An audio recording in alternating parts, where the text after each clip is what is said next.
দর্জিপাড়া বললেই আমাদের সকলের চোখের সামনে ভেসে ওঠে সরু গলি, পলেস্তরা খসে পড়া ঝুল বারান্দা, শ্যাওলায় ঢাকা দেওয়াল আর উত্তর কলকাতার একটা নস্টালজিয়া।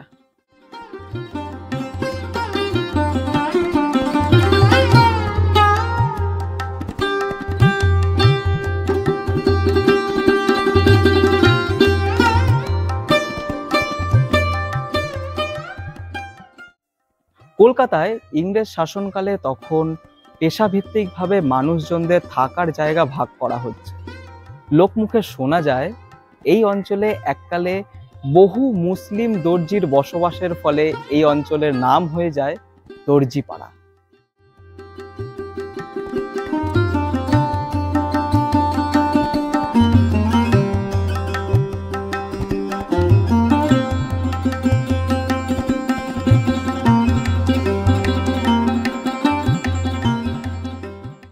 শুধুমাত্র মুসলিমই নয়, হিন্দু মুসলিম উভয় জাতিরই শান্তিপূর্ণ সহাবস্থান এই পাড়ার এক চিরন্তন ঐতিহ্য।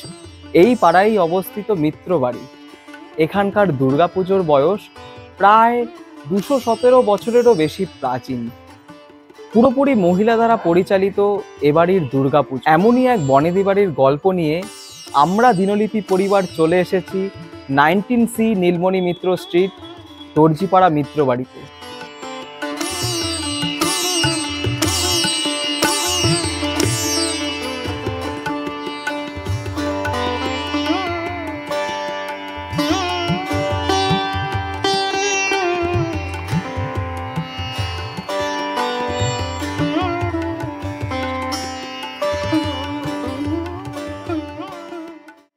প্রতিমা প্রস্তুতির কাজ প্রায় শেষের পথে।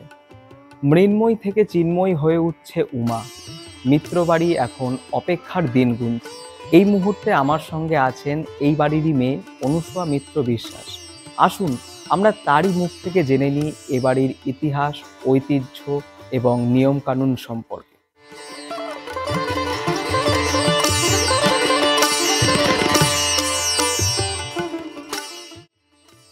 নমস্কার, আমি জীবেশ।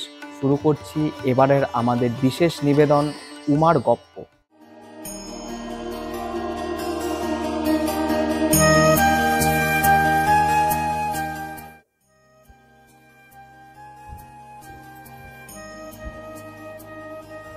আমি দর্জিপাড়া রাজকৃষ্ণ মিত্রের বাড়ি থেকে বলছি,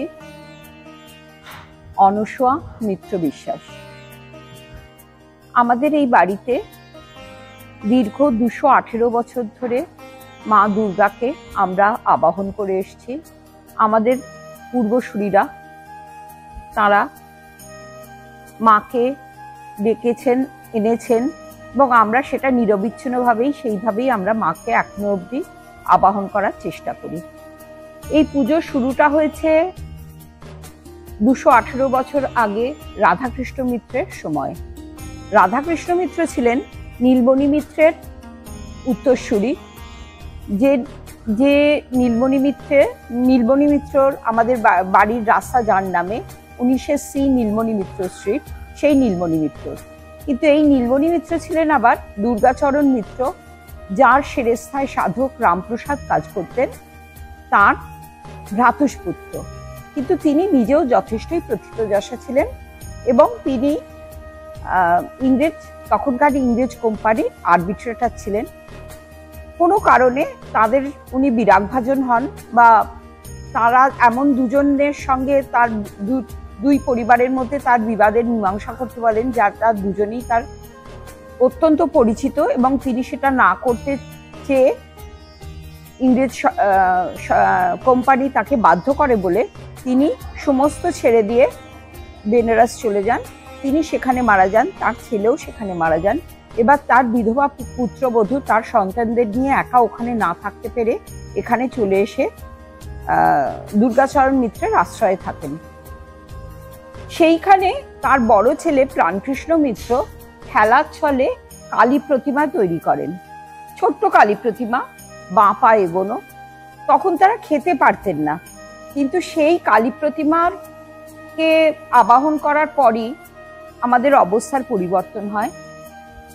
তখন রামদুলাল সরকার তার বড় মেয়ে বিমলা সুন্দরীর সঙ্গে কুলপ্রথা রাখার জন্য কুলিন দিয়ে তখন তো বিবাহ দিতে হতো, রাধাকৃষ্ণ মিত্রের সঙ্গে বিবাহ দেন এবং তার সঙ্গেই উনি ব্যবসা সূত্রে ইম্পোর্ট এক্সপোর্টের ব্যবসা শুরু করেন এবং পরে তিনি আর তার ছেলে রাধাকৃষ্ণ মিত্র তারা এই ব্যবসা করেন এবং তারা যথেষ্টই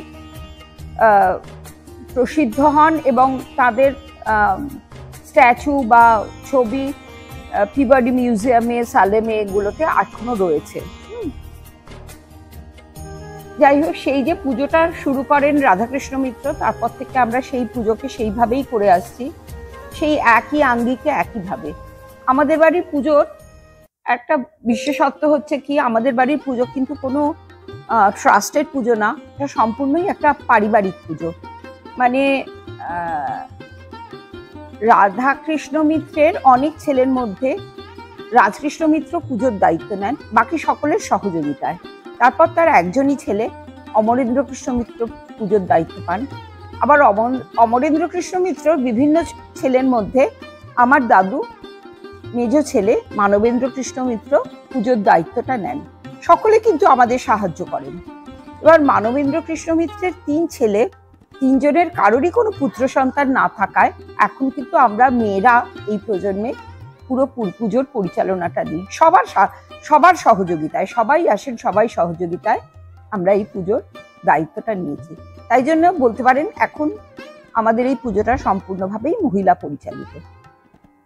এবার আমি আসছি মায়ের আঙ্গিকগত বৈশিষ্ট্য নিয়ে। আমাদের ঠাকুর তেচালা, আমাদের দুর্গা মা, লক্ষ্মী মা আর সরস্বতী মা, এদের হচ্ছে দেবী মুখ, আর অসুর আর কার্তিকের কিন্তু বাংলা মুখ। দেব সিংহ আগে যেটা ছিল, কুলুঙ্গি রয়েছে দুদিকে, একটাতে রামচন্দ্র অকাল বোধনের জন্য আর একটাতে পুজো হয় না যাকে নিয়ে, সেই মহাদেবের মূর্তি সেখানে হয়। আমাদের বৈশিষ্ট্য হচ্ছে পেছনের এই মঠ চৌরির কাজ, দেখুন একটা মাটির ছাঁচের কাজ রয়েছে। এই কাজটা এখন অত আর কেউ করতে পারে না, করাটা খুব অসুবিধের। এখনো দেখুন তৈরি হচ্ছে পাশে, এইদিকে এখনো পুরো কমপ্লিট হয়নি। হ্যাঁ, তারপরে এই কাজটা আমরা এখনো অবধি চেষ্টা করি রাখতে, আর এই জিনিসটা যাতে অবিকৃত থাকে, মার মুখের ছাঁচ বা এইগুলো আমাদের বাড়িতে প্রিজার্ভ থাকে। আচ্ছা, আর এমনিতে তো ঠিক আছে, একই রকমের ভাবে আমরা মার পুজো করছি। এবার আমাদের পুজোর বৈশিষ্ট্যের মধ্যে আমি আসছি। পুজোর বৈশিষ্ট্যের মধ্যে আমাদের প্রধান যে জিনিসটা হচ্ছে সেটা হচ্ছে ইনভলভমেন্ট। আমরা সমস্ত পরিবারের লোকরা পুজোর সঙ্গে ইনভলভ থাকি, একদম ছোট্ট থেকে আবার একদম বয়স্ক পর্যন্ত। মানে আমার নাতিও পুজোর মধ্যে যতখানি কাজ করার জন্য ইচ্ছুক থাকে, আমরাও তো থাকি না। আমরা সব নৈবেদ্য আমরা নিজেরা তৈরি করি, আর এই ছোটরা ঠাকুরকে সাজায়। ঠাকুর কুমোরটুলির থেকে সাজ কিনে আসে কিছুটা, আবার কিছুটা আমরা নিজেরাও হাতে করে তৈরি করি, মালা ইত্যাদি। আর সাজানো আমাদের বাড়ির ছেলেমেয়েরাই, ছোটরাই এই জিনিসটা করে, বা চালচিত্রের আঁকা টাকা এগুলো সব তারা নিজেরা বাড়ির লোকরা করে। আর আমরা তো পুরো নৈবেদ্য দিয়ে সেগুলো তৈরি করি, এবং সেই ইনভলভমেন্টের মধ্যে প্রথম আমরা আচার, বড়ি এগুলো সব দিই। আচারের মধ্যে একটা অদ্ভুত জিনিস হচ্ছে, সেই 200 বছর ধরেই আমরা আচার করি। আমরা যেহেতু কায়স্থ, আমরা পাক করা জিনিসটা দিতে পারি না, সেই জন্য আমরা রোদে সোলার এনার্জি দিয়ে পাক করি।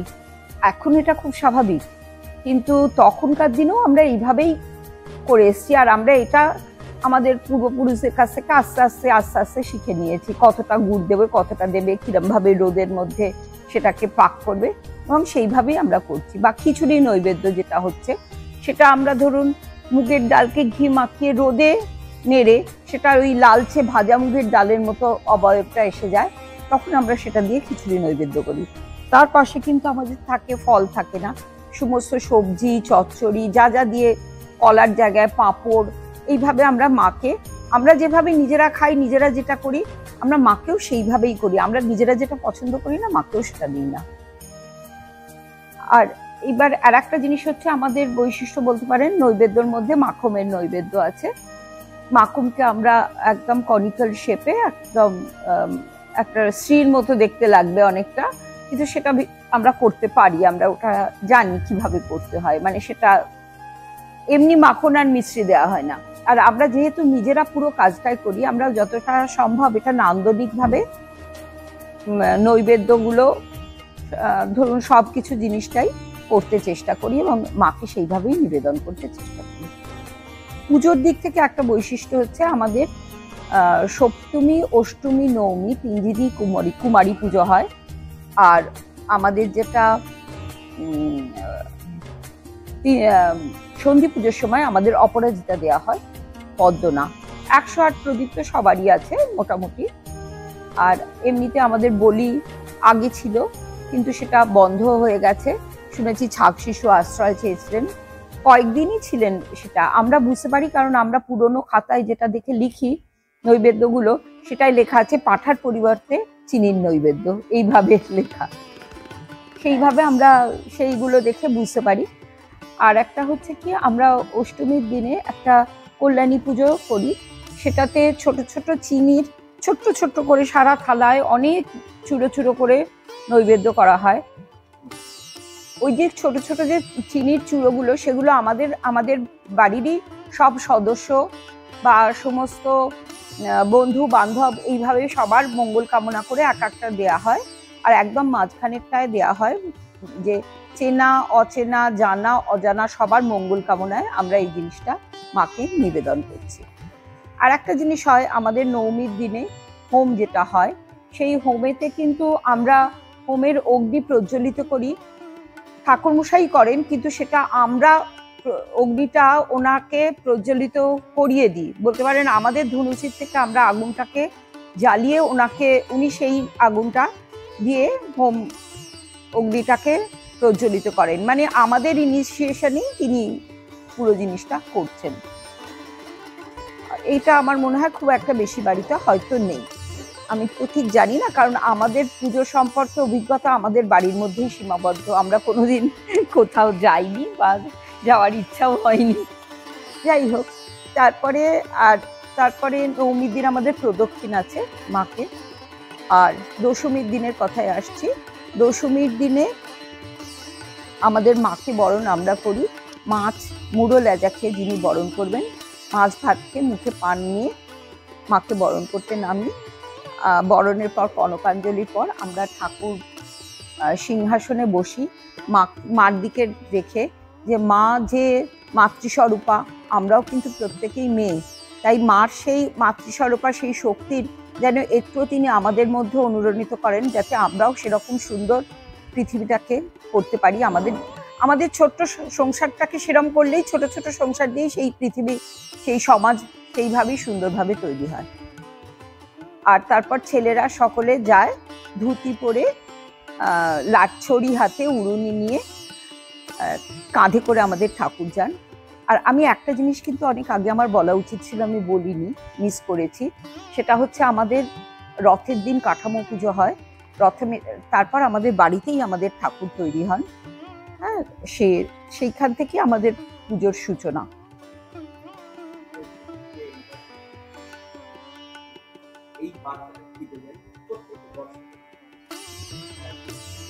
এবছর মা আসছেন একটু অন্যরকম ভাবে। প্রথমত মার আগমন হয়তো ভালো জিনিসে নয়, সেই জন্য সব পরিবারই কিছু না কিছু দোলাচলের মধ্যে আছেন, বিভিন্ন সমস্যায় আছেন। পুরো সমাজটাই এখন আমাদের একটা সেই রকম অবস্থার মধ্যে রয়েছেন। কিন্তু মা শক্তি স্বরূপা, তিনি আমাদের এই সমাজটাকে, আমাদের সব জিনিসটাকে সুন্দর করে দেবেন, সেই জন্যই মাকে আবাহন করা হচ্ছে। সেই জন্য আমরা তো বিশ্বাস করি মা এসে এই যে মা আসবেন এবং এই যে জিনিসটা, এটাকে তিনি দূর করে দিয়ে সেই আমাদের সুন্দর সুন্দর সমাজের মধ্যে নিয়ে যাবেন। কারণ মা তো অশুভকে নাশ করে শুভ শক্তির প্রতিষ্ঠা করতেই মা আসেন, তার জন্যই মা আবাহন করা, এবং সেটাই তিনি নিশ্চয়ই করবেন। আর আমার বলা রইল, আমাদের বাড়িতে সকলের আসতে পারেন আপনারা ইচ্ছে মতো। ঠাকুমার দর্শন সকলের কাছে অবারিত।